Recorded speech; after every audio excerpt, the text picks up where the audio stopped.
예, CBS 라디오 박정현 판승부 강서구청 보궐선거 이후 김종인 전 비대위원장님과 첫 인터뷰, 방송 인터뷰 진행하고 있습니다.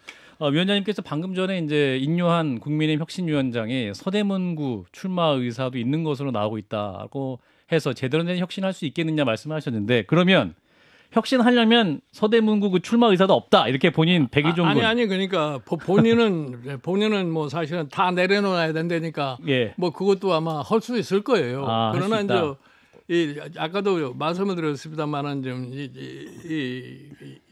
이종환 위원장의 예. 한계는 한계. 우에 김기현 대표, 그 다음에 대통령 이거를 어떻게 극복하느냐에 달려 있는 거예요.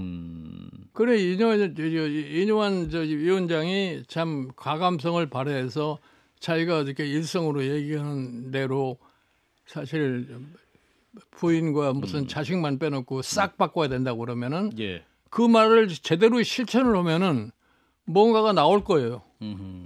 근데 그 말을 실천을 안 하고 이거 배려하고 저거 배려하고 할 것 같으면은 싹 바꿀 수가 없는 거지. 배려 없는 혁신을 해야 된다라는 말씀. 지금 이제 말씀 전반적으로 들어보면 어쨌거나 국민의힘에서 윤석열 대통령의 장악력은 그대로 유지가 되고 있는 건데요. 그런데 지금 이제 또 거론되는 두 사람의 이준석 전 대표하고 유승민 의원 얘기가 많이 나옵니다. 12월까지 기다려보고 나갈지 아니면 뭐 당에 남을지 이런저런 고민을 하고 있다고 하는데, 그럼 위원장님 보시기에는 윤석열 대통령이 이 두 사람을 껴안고 총선을 치를 가능성 있다고 보십니까? 글쎄요. 나는 솔직히 얘기해서 윤석열 대통령이 그런 아량을 베풀 수 있는 그런 지금 아량이 없을 것이다. 능력을 가졌느냐. 그렇지 않았으면은 이준석이를 저런 모양으로 만들지 않았겠죠. 그런 아량이 없으면 내가 선대위를 같이 해봐서 잘 아는데 기본적으로 이준석에 대한 아주 감정이 굉장히 안 좋아요. 선대위 할 때부터 확인하신 거예요. 그러니까 그 뻔히 알고 있는 이준석 대표는 왜 여기 미련을? 그러니까 이제 이준석 대표를 처음서부터 못마땅하게 생각을 해서 대통령이. 이준석 대표를 갖다가 선대위에서 좀 제외를 하고 싶어 했는데. 그때 내가 그랬어요. 뭐 다 좋은데 당신 대통령이 되려면은 이준석이를 제외해가지고는 안 된단 말이야.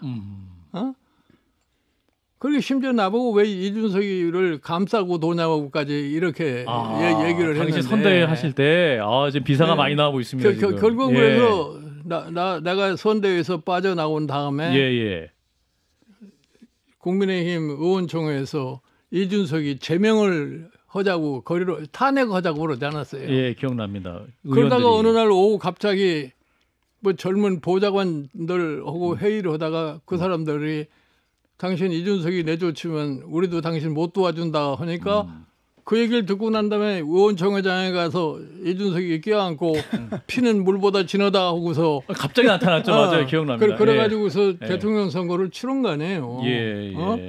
그러니까 사실은 어떤 의미에서 보면은 뭐지 월등한 차로다가 당선이 됐으면은 별 문제지만 이준석이가 사실은 0.7%를 얻는데 기여를 했다는 거는 분명해요. 분명하다. 그러니까 국민의 안에서는 이준석 전 대표 때문에 질 뻔한 선거였다고 주장하는 분도 있는데 전혀 아니다. 그러기 때문에 예를 들어서 사실은 윤석열 대통령이 좀 아량이 있었으면은 이준석이를 감싸고 있었어야죠. 그래서 한 1년 정도만 참았으면은 문제가 간단하게 해결이 될 건데 그걸 못 참아가지고 결국 가서 이준석이를 그냥 억지로 배치하다 보니까 이런 문제가 생겼고 이준석이는 거기에서 이제 감정이 폭발하다 보니까 요즘도 계속해서 불만을 표시하고 있는 거라고. 그럼 그러한 이준석 전 대표에게 위원장님께서 좀 조언을 해주신다면. 지금 방송을 듣고 있습니다. 네. 이준석 전 대표가. 아니 그래서 나는 솔직해서 이준석이한테 국민의힘의 대표를 했다는 미련을 버려라 이런 얘기예요. 대표했다는 미련을 버려라. 네. 그럼 그 무슨 말씀이 당을 나와라? 탈당해라? 그러니까 이준석 대표의 경우는 지금도 내가 당의 대표까지 했는데 나를 이렇게 할 수 있느냐는 이런 생각에 가득 차 있어요. 그래서 좀 분하기도 하고 억울하기도 하고. 딱 단절을 하고서 본인 나름대로 자기 정치를 앞으로 어떻게 할 거냐. 아하. 예를 들어서 내가 뭐 본인 보고도 얘기를 했지만 당신 내년에 국회에 못 들어가면 더 이상 정치 하기 힘들어. 그러니까 어떻게든지 내년에 국회에 들어갈 수 있는 그런 방안을 강구하라고 나는 그렇게 권고를 했는데 예. 이제 본인이 아직도 거기에 대한 결심을 못한 것 같아요. 어떻게 들어가야 됩니까? 국회에 들어가는 방법. 뭐 신당 여러 가지 창당에서 방법이 있을 수 있어요. 비례대표. 대구 비례대표도 출마? 아니고 뭐 어디 가서 뭐 자기가 적절히 좋다고 하는 데 가서 출마할 수도 있고 그런 거죠. 무소속으로라도 출마해라. 무소속으로 출마를 하든지 또 어떤 방법이 있을 수가 있어요. 알고 계신데 아직 말씀 안 해주신 것 같은데. 근데 이준석 전 대표가 얼마 전에 TK 대구 지역 가서 대구 의원들을 향해 이제 소신 발언도 못하는 살찐 고양이다. 호랑이 새끼 호랑이가 돼야 되는데 다 살찐 고양이밖에 없다. 이렇게 말씀을 했는데 우리 진중근 교수님이 그 말은 대구 출마 선언이다. 이렇게 해석을 했어요. 원래 뭐 천하람 씨를 가리킨 말이다라고 하는데 네. 그 말에 이제 깔린 게 본인도 대구. 좀 그런 느낌이었어요 저는. 자 위원장님 어떻습니까? 이준석 전 대표가 대구로 출마한 무소속으로 대구 나가면 좀 승산이 아니 뭐 그 사람이 대구를 자주 들랑거리는 거 보니까 그럴 가능성도 배제할 수 없다고 난 봐요. 대구 출마도 배제할 수 없다. 아하 그렇군요. 자 이런 가운데 이제 국민의힘이 한동훈 법무부 장관 그 종로에 출무시키자는 제안이 당에서 나오고 있다. 이제 TV조선 단독 보도로 지난주인가요 나왔었는데. 그거 뭐 한동훈 장관이 종로에서 나오든지 뭐 어디 딴 데서 나오든지 별로 큰 의미가 없어요. 그 나와서 돼야 되잖아요. 예? 아니 그러니까 나가면 예. 될 수 있는 곳에 나가야 되는 거죠. 될 수 있는 곳. 종로 나가면 될 수 있는 곳인가요? 아니 그러니까 뭐 한동훈 장관도 지금 뭐 선택이 그렇게 많은 사람은 아니에요. 뭐 저 장관 저렇게 하다가 나중에 법조인으로 살든지 그렇지 않고 다른 좀 야망이 있으면은 정치에 투신을 하면은 내년도 총선에 출마해가지고 당선이 돼 와야죠. 예.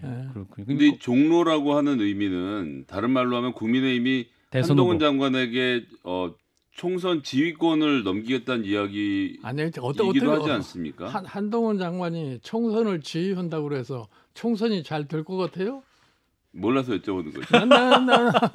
내가 보기에는 무슨 자기네 거기서 당선되는데 참 노력을 해야지. 예. 저희가 어떻게 다른 지역에까지 뭐 영향을 미칠 수 있겠어요? 국민의힘의 지금 바람은 그런 어떤 젊은 기운이 그러니까 그 국민의힘이 착각을 하는 거죠. 그러니까 예를 들어서 지난번 21대 총선 때 한교안 씨가 종로에서 나오지 않았어요. 예. 당 대표가. 네. 맞아요. 그래가지고 이낙연 씨한테 20% 이상 차이로 떨어져 버렸단 말이에요. 그러니까 이 종로라고 하는 나라가 지역이 옛날에 종로가 참 정치 1번지라고 그러지 않았어요. 예. 실질적으로 종로의 이 소위 유권자의 구성 자체가 굉장히 다양해요. 예. 전통적인 유권자가 있는 반면에 다양한 새로 재립된 지역들. 이런 사람도 예. 있고.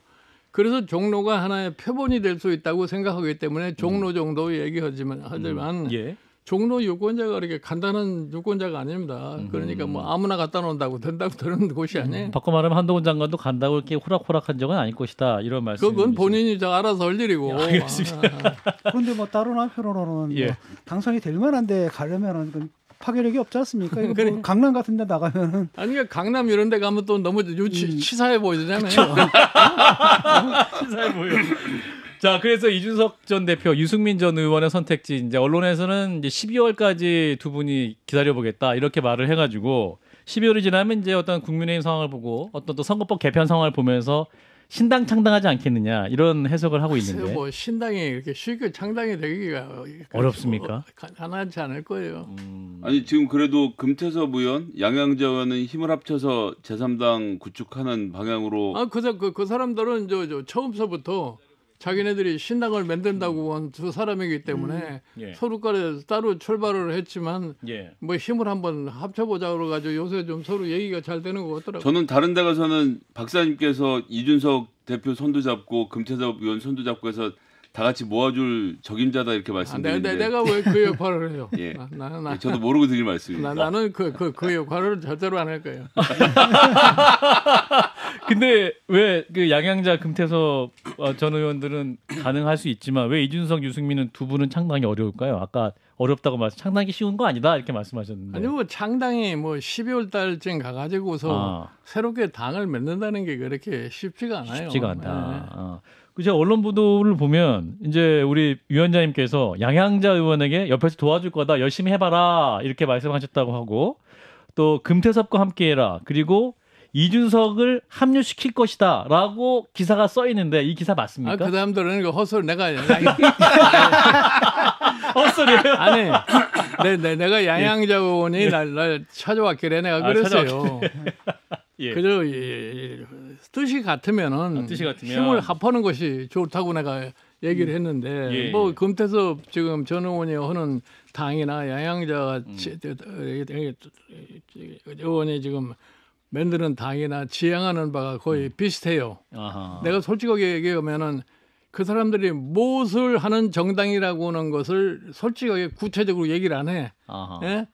정당이라는 것은 제대로 기능을 발휘하려 할 것 같으면 실질적으로 무엇을 한다고 하는 걸 제시를 해야 되는데 그런 게 아직 불명확해요. 그러나 지금까지 이제 당 창당하는 과정 속에서는 지향하는 목표가 비슷하기 때문에 그 세워지지 말고 같이 힘을 합해하는 게 좋겠다고 내가 얘기는 한번 해줬어요. 얘기만 한번 해줬는데 이준석 전 대표가 같이 데려올 것이다 뭐 이런 얘기 전혀. 이준석이는 또 이준석대로 딴 생각을 하고 있는 사람이니까 그렇게 쉽게 합하지가 않을 거라고 봐요. 그러니까요. 예, 저희도 뭐 그렇게 생각하고 있는데 자 이런 가운데 이제 정의당의 유호종, 장혜영 의원이 금태섭 의원이 신당과 함께할 수 있다 이런 관측도 있는데. 그런 시나리오도 가능합니까? 아니 그러니까 정의당의 그 두 의원은 두 여성 의원 정의당의 미래가 굉장히 불확실하고 정의당이 솔직히 얘기해서 무엇을 추구하는 정당인지는 지금 모르게 돼버렸단 말이에요. 진보의 가치. 그러니까 우리 진중권 교수가 잘 알겠지만 정의당 자체가 지금 정체성을 상실해버린 거예요. 그러다 보니까 그 사람들이 그럴 바에는 차라리 새롭게 만드는 당에 합류하는 게 좋지 않느냐 하는 그런 생각을 하는 것 같아요. 현역 의원 두 분이 그런 생각을 한다.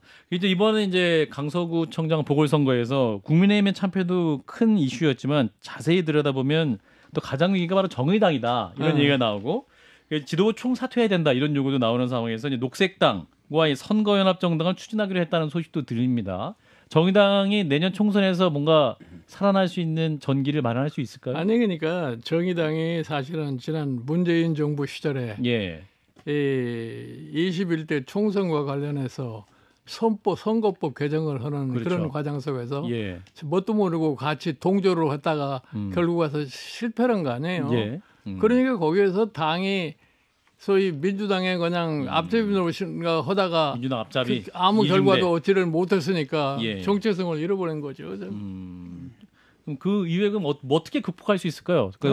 어떻게 극복이 가능할까? 새로운 정책을 내놓는다든가. 내가 보기에는 지금 정의당은 극복하기 힘들 겁니다. 아 그런가요? 그럼 내년 총선도 미래가 어둡다? 내년 총선에 아마 상당히 힘들 거예요. 아 그렇군요.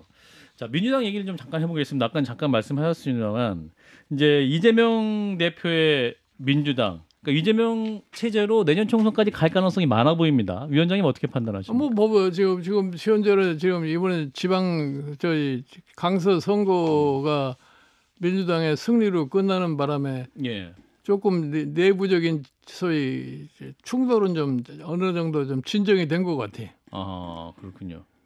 그럼 이 상황으로 이제 쭉 총선까지 갈 것이다? 그러니까 이제 이 상황으로 총선까지 갈련지 이재명 대표 스스로가 좀 선거에 대한 확실한 승리를 위해서 좀 차원 높은 결심을 하든지 차원 높은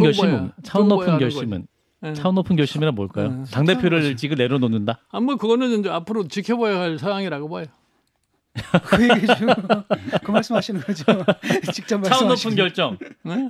그러니까 본인이 총선을 지휘하지 않고 당 대표를 내려놓는다. 아니 본인이 총선 지휘 안 하는 것이 더 현명하다고 생각하면 지휘 안 할 수도 있는 거죠. 위원장님 어떻게 생각하세요? 네, 내가 보기에는 모르겠어요. 그 사람도 뭐 그렇게 욕심이 없는 사람이 아니기 때문에 여러 가지로 재보겠지. 내가 해서 승리를 더 할 수 있는지 없는지는 여러 가지 이제 심사숙고할 거라고 생각하기 때문에 뭐라고 확실하게 얘기는 할 수가 없어요. 그렇군요. 근데 한쪽에서 또 이낙연 전 대표가 요즘 부쩍 방송 출연, 대학 강연 등 대외 행보에 박차를 가하고 있다. 이낙연 전 대표의 역할론에 대해서도 얘기가 나오는데 위원장님은 이낙연 전 대표는 또 민주당의 글쎄요, 플러스가 될까요? 뭐 이낙연 대표가 무슨 역할을 하려는지는 내가 모르겠는데 예. 그 양반도 뭐 과거에 대통령까지 한번 해보려고는 꿈을 가졌기 때문에 예. 혹시라도 민주당에서 기회가 오지 않나 하는 이런 생각을 할 수 있다고 봐요. 그러기 위해서는 당이 정상적으로 발전할 수 있는데 자기 나름대로 할 수 있는 일은 할 수 있다고 생각을 해요. 어떤 어느 정도 역할은 네. 분명히 가능할 수 있다라는 말씀. 자, 김종인 전 비대위원장 뵙고 있는데요. 자, 결국은 여당이든 야당이든 내년 총선에 승리를 하려면 누가 더 빨리 혁신할 것인가, 누가 또 국민들의 마음을 붙잡으신 정책을 만들 것인가, 이 부분이 가장 중요할 것 같은데, 이제 위원장님 항상 이 경제 얘기하시고 양극화 얘기하시는데 아직 양당 모두 근데 솔직히 얘기해서 뭐 이번 선거 이후에 여론조사에도 많이 나타나고 있지만 예.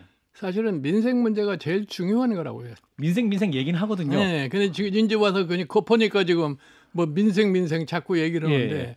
그 민생 일 얘기를 하려면 구체적으로 뭐를 어떻게 한다고 얘기를 해야 할 거 아니에요. 구체성, 정책의 구체성. 구체적으로 예를 들어서 지금 요즘 언론에도 나옵니다만 자영업자들이 점점 지금 어려워지고 소위 있고. 문 닫는 문 그런 닫고 시대를 있고. 보잖아요. 예. 그다음에 뭐 기초생활수급자냐 이런 사람들이 생계가 굉장히 어려워요. 예. 그 최근에 나타나지만 실질 임금이 뭐 2.5% 가까이 줄었다고 생각하잖아요. 예. 이게 사실은 앞으로 우리 사회에 적지 않은 문제를 제공할 거라고 생각해요. 제가 여기서 지적하고 싶은 것만은 네. 지금 실질적으로 이 윤석열 정부가 돌아가지고서 그 사람들에 대한 아무런 배려를 한 게 없어요. 아하. 뭐 자영업자가 저렇게 무너지더라도 거기에 대한 아무 배려도 안 하면서 반대로 정경련 복원하는 데는 상당히 애를 써가지고 정경련을 복원을 시켜준 거 아니에요. 예, 법인세도 그거를 맞추고. 국민이 모르는 것 같아서 다 압니다. 아하. 거기에서 사실은 윤석열 정부에 대한 불신이 생겨난 거예요. 손에 잡히는 아니 국민들에 대한 정책이 없었다. 윤석열 정부가 지금 돌아가지고서 제일 많이 얘기하는 게 무슨 자유다, 예. 무슨 자유시장 경제다 말이야. 그 자유시장 경제 이게 뭐 누구를 위한 자유고 누구를 위한 자유시장 경제냐는 거 생각을 해야 할 거 아니. 예. 예? 근데 이제 오늘날 지금 일본이 금년에 돌아가지고서 세계 경제지 3위를 지금 독일한테 내놓게 된 상황 아니에요. 예. 이거를 근본적으로 볼 것 같으면 하시모토 97년에 내각, 그다음에 누구예요? 2000년도 초에 어떤 불황. 그저 아베 전에 총리한 사람 있죠. 예. 그 이름도 잊어버렸네.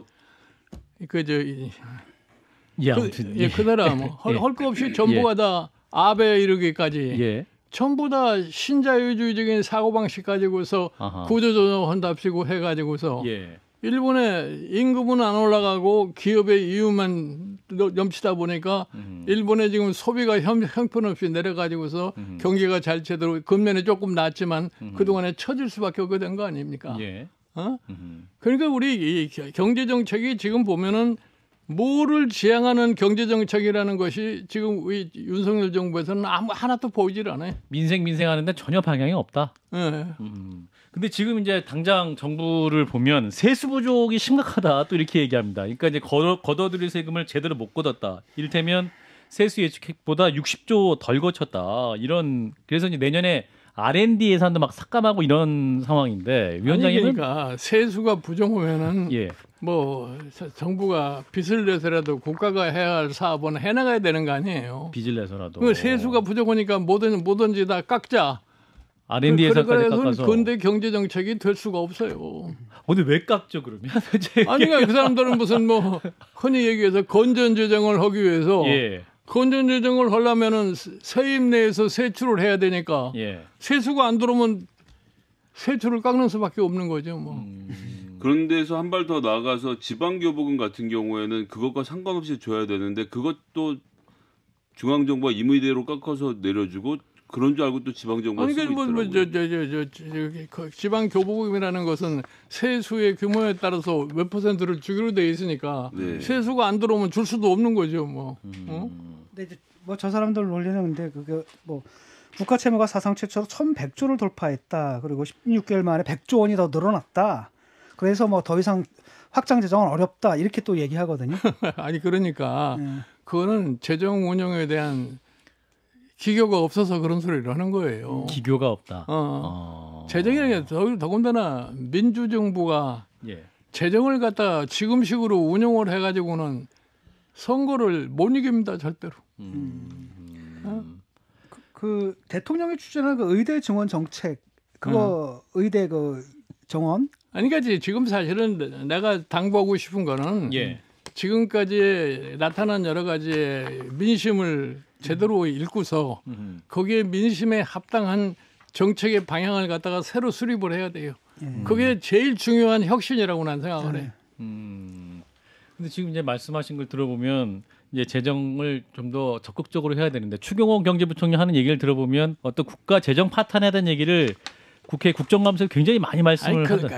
그런 경직된 사고를 가진 사람이 지금 부총리를 하고 있으니까 더군다나 일이 안 되는 거예요. 그다음에 이제 지금 얘기가 뭐냐면은 무슨 이 국가 재정이 문란하다고 그러는데 대한민국 국가 재정이 그렇게 문란한 상황이 아니에요. 이게 우리나라 왜 이렇게 되냐면은 예. 과거에 우리나라 재정이라는 게 규모가 조금밖에 안 됐어요. 예. 우리가 73년까지 아하. 미국의 원조를 받아가지고 예산을 꾸리는 나라이기 때문에 예. 그러니까 경제 정책을 하는데 재정이 크게 기여를 안 했어요. 예. 모든 거를 금융에 맡겨가지고 금융에서 알아서 처리하는 그런 그래서 아직까지 우리나라가 이 재정을 어떻게 운영하느냐는 그런 기교가 발달된 나라가 아닙니다.